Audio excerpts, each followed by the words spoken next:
शिरोळ ही नगरी कायमच खेळाची पंढरी म्हणून ओळखली जाते। कबड्डी, क्रिकेट, मातीतील कुस्ती अशा विविध खेळातून अनेक राष्ट्रीय आणि आंतरराष्ट्रीय दर्जाचे खेळाडू या मातीत घडले आहेत। या गौरवशाली परंपरेत आता कराटे या खेळानेही आपलं स्वतंत्र स्थान निर्माण केलं असून शिरोळचा सुपुत्र कुमार अरमान सरफराज कुरणे याने ऐतिहासिक कामगिरी करत कोल्हापूर जिल्ह्याच्या क्रीडा इतिहासात सुवर्णाक्षरांनी नाव कोरले आहे। बारामती येथे नुकत्याच पार पडलेल्या 69व्या आंतरराष्ट्रीय कराटे क्रीडा स्पर्धेत कुमार अरमान कुरणे यांनी उत्कृष्ट खेळाचं प्रदर्शन करत सुवर्ण पदक पटकावलं। विशेष म्हणजे कराटे या खेळात कोल्हापूर जिल्ह्याला मिळालेले हे पहिले सुवर्ण पदक ठरले असून ही कामगिरी संपूर्ण जिल्ह्यासाठी अभिमानास्पद आहे।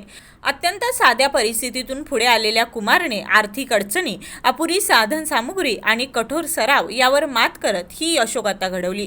त्याची चिकाटी, शिस्त, जिद्द आणि खेळावरील निष्ठा आजच्या तरुण पिढीसाठी प्रेरणादायी ठरत आहे। परिश्रमाला पर्याय नाही हे त्याने आपल्या कृतीतून सिद्ध करून दाखवले आहे।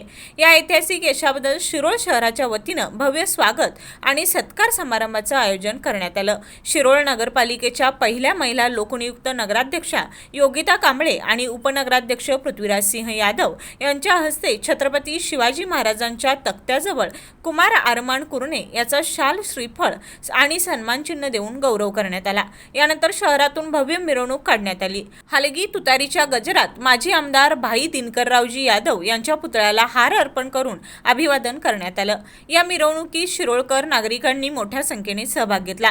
या प्रसंगी अजिंक्य तारा मंडळाचे अध्यक्ष धनाजी पाटील नर्देकर, शक्तिजीत गुरव, प्रकाश माळी, युवा नेते पद्मश्री पाटील, परवेज मेस्त्री, आयुब मेस्त्री, नरीस शेख, राजू माने, अमर खलीफ, रवी गावडे, अब्जू कुरणे, समीर कुरणे, तय्यब कागवाडे, वसीम मुल्लानी, रुकेश मुल्लानी, पप्पू पाटील यांच्यासह अजिंक्य तारा मंडळ आणि अष्टविनायक मंडळाचे सदस्य तसेच अनेक मान्यवर उपस्थित होते। शिरोळच्या मातीने पुन्हा एकदा राष्ट्रीय आंतरराष्ट्रीय स्तरावर आपला ठसा उमटवला आहे। शिरोळहून सुभाष गुरव।